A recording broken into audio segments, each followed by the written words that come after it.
આમ આદમી પાર્ટીની પત્રકાર પરિષદમાં આપ સૌનું સ્વાગત છે। આજે ભાજપ દ્વારા એક મુહિમ ચલાવવામાં આવે છે જીએસટી અને સ્વદેશી, કે ભાઈ જીએસટીમાંથી બચત લઈને ઢોલ નગારા લઈને વેપારીઓ પાસેથી બધે પાસે જાય છે કે જુઓ જુઓ અમે જીએસટી ઘટાડ્યું તમારા માટે, તાળીઓ પાડો, અને સ્વદેશીની વાત કરે છે। મારે એમને બે વાત કહેવી છે। અડધી રાતે 2017માં રાત્રે 12 વાગે જીએસટી લાગુ કરવામાં આવ્યું હતું। જીએસટી લાગુ કરવામાં આવ્યું ત્યારે અધધ જીએસટી મૂક્યું હતું, એ સાબિત થઈ ગયું। ભાજપ વડા ખુદ કહે છે, અત્યારે એવું કહે છે કે ભાઈ જીએસટીનો ભાવ ઘટાડ્યા, 8 વર્ષ લૂંટ ચલાવીને, 8 વર્ષ આખા ગામને લૂંટ્યા, એક એક ગરીબને લૂંટ્યા જીએસટીમાં। અને શું કીધું હતું? વન ટેક્સ વન નેશન, એટલે કે ભાઈ એક નેશનમાં, એક રાષ્ટ્રમાં એક જ ટેક્સ હોવું જોઈએ ને। ડીઝલ ને પેટ્રોલ બહાર કરી દીધા, કારણ કે જો જીએસટીમાં ડીઝલ પેટ્રોલ રાખવામાં આવે તો પ્રજાને અધધ ફાયદો થાય, એક એક લીટરે 15 રૂપિયા ફાયદો થાય। એટલે એક જે ડ્રામા છે ને મારે ખુલ્લું પાડવું છે ભાજપના, અને પ્રજાને મારે કહેવું છે કે ભાજપ વાળા ઢોલ નગારા લઈને જીએસટી કે સ્વદેશી માટે આવે છે તો એકવાર એને બે સવાલો પૂછજો। તમે તમારા મારા ગાલ ઉપર તમાચો મારે છે વારંવાર, અને વારંવાર પાછું તમાચો મારીને પછી આપણે તે ઉજવણીઓ કરવામાં આવે છે। તમે જુઓ 8 વર્ષમાં 127 લાખ કરોડ રૂપિયો જીએસટી ઉઘરાવ્યો છે, અધધ જીએસટી ઉઘરાવ્યો છે। અને જીએસટી કોની પાસેથી ઉઘરાવ્યું છે બહુ સમજવાની જરૂર છે। આજે હું આંકડા સાથે આવ્યો છું। જીએસટી ટેક્સના માધ્યમથી 64%, એટલે કે 80 લાખ કરોડ ટેક્સ માત્ર ગરીબો પાસેથી ઉઘરાવ્યું છે ભાજપે। કેટલા? કોની પાસેથી? માત્ર ગરીબો પાસેથી 80 લાખ કરોડ રૂપિયા ટેક્સ ઉઘરાવ્યું છે। અને એનાથી મોટી વાત, અમીરો પાસેથી માત્ર 3% ટેક્સ, એટલે કે 4 લાખ કરોડ રૂપિયા જ માત્ર ઉઘરાવવામાં આવ્યા છે। 127 લાખ કરોડમાંથી માત્ર ને માત્ર 4 લાખ કરોડ રૂપિયા ટેક્સ અમીરો પાસેથી, 3% અમીરો પાસેથી ઉઘરાવવામાં આવ્યું છે। અને સૌથી વધુ ઇન્કમ જુઓ તમે અમીરો ભરે છે। હવે એનાય પણ સ્લેબમાં તમે જ્યારે જોવા જશો, હું 5 વર્ષનો નહીં પણ છેલ્લા 24-25નો સ્લેબ આપને બતાવું કે જે ગરીબોએ, જે સામાન્ય જનતાએ જે જીએસટી ચૂકવ્યો છે એ ચૂકવ્યો છે 24-25માં 22,88,000 કરોડ રૂપિયા।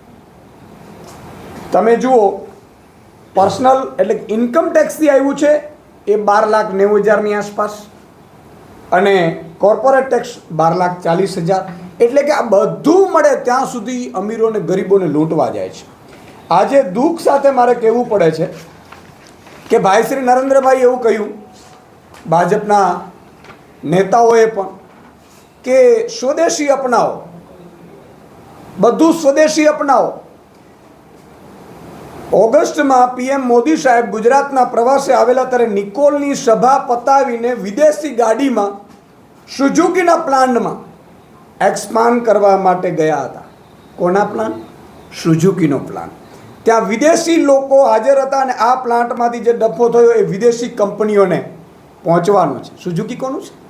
વિદેશીનું છે। તમે જુઓ, કપાસ સ્વદેશની વાત કરે છે, કપાસ વિદેશમાંથી આયાત કરે છે, ઇમ્પોર્ટ ડ્યુટી 0 કરે છે, અને ખેડૂતોને કપાસના નામે આખા બરબાદ કરી દીધા। એનાથી મોટી વાત, સ્વિટ્ઝરલેન્ડની ઘડિયાળ પહેરવાની, જર્મનીની પેન રાખવાની, જર્મનીની કારમાં ફરવાનું, અમેરિકાનો ફોન વાપરવાનું, વિદેશી વિમાન અને વિદેશી સૂટ બૂટ, અને પ્રજાને એમ કહેવાનું તમે બધાય સ્વદેશી અપનાવો। યાદ કરો લાલ બહાદુર શાસ્ત્રીને, આપણા પ્રધાનમંત્રી, જેને આજે ક્યારેય આપણે ભૂલી ન શકીએ। જ્યારે એમણે નક્કી કર્યું કે મારે મારા દેશવાસીઓને, કારણ કે ઘઉંની બહુ આયાતો કરવી પડતી હતી, અનાજની, એણે નક્કી કર્યું હતું ત્યારે કે આયાત અનાજ ઓછું કરીએ તો એમના પત્નીશ્રીને લાલ બહાદુર શાસ્ત્રીજીએ એવું કહ્યું, શું આપણે એક દિવસ ઉપવાસ કરી શકીએ? તો કે કેમ? કે મારે પ્રજાને અપીલ કરવી છે કે પ્રજા એક દિવસ ઉપવાસ કરે તો આપણે અનાજનો જે બહારથી જથ્થો મંગાવવો પડે છે, ન મંગાવવો પડે। ત્યારે એમણે હા પાડી। લાલ બહાદુર શાસ્ત્રીએ પહેલી વખત એણે પોતે ઉપવાસ કર્યા, અને પછી પ્રજાને કીધું, ને પ્રજા આખો દેશ એનો માન્યું હતું ને ઉપવાસ કર્યું હતું। શું કામ? કે મારા પ્રધાનમંત્રીએ પહેલો ઉપવાસ કર્યો। આજે આપણે શું છે? ભાજપના નેતાઓ મોંઘી કાર વિદેશી કારોમાં ફરે, વિદેશી કપડાઓમાં બ્રાન્ડોમાં ફરે, વિદેશી કંપનીઓને અહીંયા લાવે, વિદેશી કંપનીઓ માટે લાલજાદીમાં પાથરે, અને પછી પ્રજાને એમ કે તમારે સ્વદેશી જ અપનાવવું. પોતાના દીકરા વિદેશમાં પડે ને અહીંયા સ્વદેશમાં સ્કૂલના ઠેકાણા ન હોય. મારું કહેવાનું એ છે કે ભાજપના નેતાઓને હાથ જોડીને વિનંતી કરવી છે કે આ જીએસટી વાળું નાટક હવે બંધ કરો. તમારે જીએસટી જો ઓછું કરવાનું જ હતું તો 8 વર્ષમાં તમે લૂંટ ચલાવી છે એ પણ પાછું આપો. અને એ પણ જો જોવા જઈએ મિત્રો તો અત્યારે જે જીએસટી ઘટાડ્યું છે એ અંદાજે લગભગ 48,000 કરોડની આસપાસનો આપણે ફાયદો થાય છે. 48,000 કરોડની. હવે તમે જુઓ જીએસટીની જે કુલ આવક છે એમાંથી 48,000 કરોડ રૂપિયાનું કાઢો એટલે આપણા જે ટોટલ બજેટ કહીએ એમાં 157 રૂપિયા જેટલો મહિનાનો જનતાને ફાયદો થયો છે. માત્ર 157. અને 157 રૂપિયામાં આ લોકો હજારો કરોડોનો ઢોલ નગારા પીટીને એડવર્ટાઇઝ કરશે આપણા પાસે. એ ધુમાડો આપણો કરશે. બીજી વાત કે સ્વદેશીને લઈને કે જીએસટીને લઈને જ્યાં પણ ભાજપના નેતાઓ આવે, મારી પ્રજાને હાથ જોડીને વિનંતી છે કે તમે બોલો, તમે સવાલ કરો ને તમે એમને પગે પડીને કહો કે 8 વર્ષમાં જે લૂંટ્યું છે એ પરત આપો. આ મુદ્દો મારે આપની સમક્ષ મૂકવો છે. બીજો મુદ્દો મારે ટોટલ અમારી જનસભાને લઈને છે. આમ આદમી પાર્ટીએ ગુજરાત જોડો અભિયાન શરૂ કર્યું છે. આપને ખબર હશે ગુજરાત જોડો અભિયાનમાં અમે 2000 સભાઓનો ટાર્ગેટ કર્યું છે. એમાંથી અત્યાર સુધી 2 મહિનામાં અમે 1000 સભાઓ કરી છે, જેમાં અમારા 100 જેટલા લીડરો વિવિધ જિલ્લા તાલુકાઓમાં જિલ્લા પંચાયત સીટ વાઇઝ અને શહેરોની સીટમાં સભાઓ કરી છે. અને આ સભાઓમાં આખી જનતા ગુજરાતની જાણે જોડાઈ રહી હોય. આ 1000 સભાઓમાં 25,000થી વધુ લોકો, સામાજિક આગેવાનો, ભાજપ કોંગ્રેસના તાલુકા જિલ્લા કે વોર્ડના હોદ્દેદારો આ જોડાયા છે. અને આગામી દશેરા પછી નેક્સ્ટ પ્લાન અમારું છે બીજી 1000 સભાઓનું. આગામી દશેરા પછી ફરીથી એ સભાઓ શરૂ કરવામાં આવશે. 1000 સભાઓ કરવાની છે. તાલુકા લેવલે પણ અમે અત્યારે જિલ્લા લેવલે અમારું કેમ્પેનિંગ ગુજરાત જોડો મેમ્બરશિપનું ચાલુ હતું. હવે તાલુકા લેવલ પણ અમે 3 તારીખથી શરૂ કરવા જઈ રહ્યા છીએ.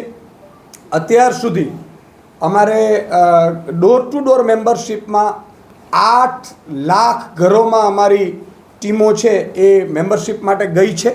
અને એમાંથી 4 લાખ લોકોએ આમ આદમી પાર્ટીની સદસ્યતા જોઈન્ટ કરી છે. એનો અર્થ એ થયો કે 50%નો રેશિયોમાં અમે જ્યારે ઘર સુધી પહોંચીએ છીએ ત્યારે 50%ના રેશિયોમાં લોકો આમ આદમી પાર્ટીને અપનાવી રહ્યા છે. તો આમ આદમી પાર્ટી ગુજરાતના લોકોને જોડવા માંગે છે. હવે પછીની જે ચૂંટણીઓ છે એમાં આમ આદમી પાર્ટી માત્ર નિમિત્ત બનવાની છે. આ ભાજપને ગુજરાતની જનતા જ હરાવવાની છે.